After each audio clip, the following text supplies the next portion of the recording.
ಜ್ಞಾನ Bharati police station limits ಅಲ್ಲಿ ಒಂದು 5 ವರ್ಷದ ಮಗು ಕಿಡ್ನಾಪ್ ಆಗಿತ್ತು. ರೆಸ್ಕ್ಯೂ ಮಾಡಿದ್ರೆ ಏನು ಸರ್ ಕೇಸು ಯಾರು? ಇದು ಜ್ಞಾನ ಭಾರತಿ ಲಿಮಿಟ್ಸ್ ಅಲ್ಲಿ ಒಂದು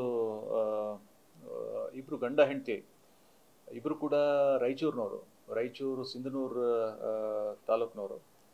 ಅಲ್ಲಿಂದ ಇಲ್ಲಿಗೆ ಒಂದು 2 ವರ್ಷದಿಂದ ಕೂಲಿ ಕೆಲಸಕ್ಕಂತ ಬಂದಿದ್ದಾರೆ. ಕೂಲಿ ಕೆಲಸಕ್ಕಂತ ಬಂದು ಇಲ್ಲಿ ಕೂಲಿ ಕೆಲಸ ಮಾಡ್ತಾ ಇರ್ತಾರೆ. ಇಬ್ರು ಕೂಡ ಎಲ್ಲೆಲ್ಲಿ ಕೆಲಸ ಸಿಗುತ್ತೆ ಅಲ್ಲಿ ಕೆಲಸ ಮಾಡ್ತಾ ಇರ್ತಾರೆ. ಇವರಿಬ್ಬರು ದಂಪತಿಗಳಿಗೆ ಒಂದು ಮಗು ಇರುತ್ತೆ, 5 ವರ್ಷದ ಮಗು, ಹೆಣ್ಣು ಮಗು. ಇದು ಮೊನ್ನೆ ಸಡನ್ ಆಗಿ ಅವರ ಮನೆಯಿಂದ ಮಿಸ್ಸಿಂಗ್ ಆಗುತ್ತೆ. ಮನೆಯಿಂದ ಮಿಸ್ಸಿಂಗ್ ಆದಾಗ ನಾವು ನಮ್ಮ ಜ್ಞಾನ ಭಾರತಿ ಪೊಲೀಸ್ನವ್ರಿಗೆ ಮಿಸ್ಸಿಂಗ್ ಕೇಸ್ ಕೊಡ್ತಾರೆ, ಈ ಥರ ಮಗು ಮಿಸ್ ಆಗಿದೆ ಅಂತ. ನಾವು ಇಮಿಡಿಯೇಟಾಗಿ ಅಲ್ಲಿ ಎಲ್ಲ ಸ್ಥಳಕ್ಕೆ ಭೇಟಿ ನೀಡಿ ಅಲ್ಲಿ ಎಲ್ಲ ವಿಚಾರಿಸಿ ನೋಡ್ಲಾಗೆ ಮಗು ಎಷ್ಟು ಹುಡುಕಿದ್ರು ಸಿಗೋದಿಲ್ಲ. ಕೊನೆಗೆ ಒಂದು ನಮಗೆ ಸ್ವಲ್ಪ ಕ್ಲೂ ಸಿಗುತ್ತೆ, ಯಾರೋ ಒಬ್ಬಳು ಲೇಡಿ ಆ ಮಗುವನ್ನು ಕರ್ಕೊಂಡು ಹೋಗಿದ್ದಾರೆ ಅನ್ನೋದು ನಮಗೆ ಗೊತ್ತಾಗುತ್ತೆ. ಸೊ ಇದನ್ನು ಸ್ವಲ್ಪ ಇನ್ವೆಸ್ಟಿಗೇಷನಲ್ಲೆಲ್ಲ ಅಕ್ಕಪಕ್ಕ ಇರೋರಿಗೆಲ್ಲ ಕೇಳಿ ಮತ್ತು ನಮ್ಮ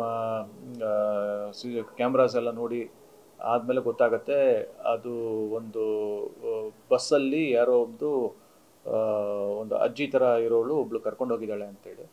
ಕೊನೆಗೆ ನಮಗೆ ಆ ಮಗು ಅವ್ರ ಊರಲ್ಲೇ ಸಿಗುತ್ತೆ, ಸಿಂಧನೂರಲ್ಲಿ. ಆಮೇಲೆ ಈಗ ಮಗು ಸಿಕ್ಕಿದ ತಕ್ಷಣ ನಾವಲ್ಲಿ ರಾಯಚೂರು ಪೊಲೀಸ್ನವ್ರು ನಮಗೆ ಭಾಳ ಹೆಲ್ಪ್ ಮಾಡ್ತಾರೆ. ಅವ್ರಿಗೆ ಫೋನ್ ಮಾಡಿ ಹೇಳಿದಾಗ ಅವ್ರನ್ನ ಮಗುನ ಮತ್ತು ಯಾರು ಕರ್ಕೊಂಡೋಗಿರ್ತಾರೆ ಅಜ್ಜಿನ ಇಬ್ಬರನ್ನೂ ಇಟ್ಕೊಂಡಿರ್ತಾರೆ. ಇವತ್ತು ಆ ಮಗುನ ಮತ್ತು ಅದು ಕರ್ಕೊಂಡೋಗಿರ್ತಕ್ಕಂಥ ಮಹಿಳೆನ ನಾವು ಕರ್ಕೊಂಬಂದಿದ್ದೀವಿ. ಈಗ ಪ್ರಾಥಮಿಕ ವಿಚಾರಣೆ ನಡೀತಾ ಇದೆ.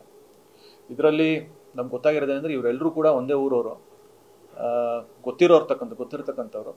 ಆ ಮಗುನ 5 ವರ್ಷದ ಮಗುನ ಯಾಕೆ ಕರ್ಕೊಂಡು ಹೋದ್ಲು ಅನ್ನೋದನ್ನ ನಾವೀಗ ವಿಚಾರಣೆ ಮಾಡ್ತಾ ಇದ್ದೀವಿ. ಯಾರಿಗೂ ಅವ್ರ ತಂದೆ ತಾಯಿಗಳಿಗೆ ಹೇಳ್ದೇ ಕರ್ಕೊಂಡು ಹೋಗಿರ್ತಕ್ಕಂಥದ್ದು. ಸೊ ವಿಚಾರಣೆ ಮಾಡ್ತಾ ಇದ್ದೀವಿ. ಇನಿಷಿಯಲಿ ನಾವು ಮಿಸ್ಸಿಂಗ್ ಕೇಸ್ ತೊಗೊಂಡಿದ್ವಿ. ಈಗ ಅದು ವಿಚಾರಣೆ ಮಾಡಿದ್ಮೇಲೆ ಮುಂದೆ ಯಾವ ಥರ ಪ್ರಕರಣ ನಾವು ಮುಂದೆ ತಗೊಂಡು ಹೋಗ್ಬೇಕು ಅನ್ನೋದು ನಾವು ತದನಂತರ ನಾವು ನಿರ್ಧಾರ ಮಾಡ್ತೀವಿ.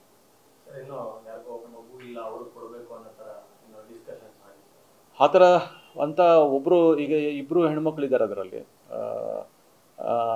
ಒಬ್ಬರು ಒಂಥರ ಹೇಳ್ತಿದ್ದಾರೆ, ಇನ್ನೊಬ್ರು ಇನ್ನೊಂದು ಥರ ಹೇಳ್ತಿದ್ದಾರೆ. ಹಾಗಾಗಿ ನಾವು ಈಗ ವಿಚಾರಣೆ ಮಾಡಬೇಕಾಗಿದೆ.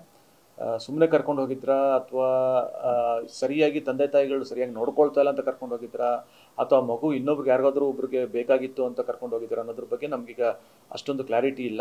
ಈ ಒಂದು ಇನಿಷಿಯಲ್ ಸ್ಟೇಜಲ್ಲಿ ಇವತ್ತು ತಾನೇ ಕರ್ಕೊಂಡ್ಬಂದಿರೋದ್ರಿಂದ ನಾವೀಗ ವಿಚಾರಣೆ ಮಾಡಬೇಕಾಗ್ತದೆ.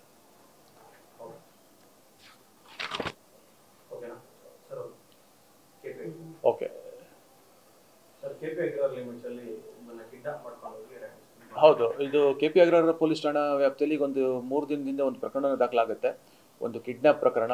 ಏನಂದರೆ ಇದರಲ್ಲಿ ಇಮ್ರಾನ್ ಖಾನ್ ಅಂತ ಹೇಳಿ ಒಬ್ಬ ವ್ಯಕ್ತಿನ ಸುಮಾರು 39 ವರ್ಷ ಆತ ಒಂದು ಕಾರ್ ಡೀಲರ್ ಕೆಲಸ ಮಾಡ್ಕೊಂಡಿದ್ದಾನೆ ಬೆಂಗಳೂರಲ್ಲಿ. ಸೊ ಆತನನ್ನು ಯಾರೋ ಕಿಡ್ನ್ಯಾಪ್ ಮಾಡಿದ್ದಾರೆ ಅಂತ ಮಾಹಿತಿ ಬಂದ ಮೇಲೆ ಅವರ ಹೆಂಡತಿ ಬಂದು ನಮಗೆ ಕಂಪ್ಲೇಂಟ್ ಕೊಡ್ತಾರೆ.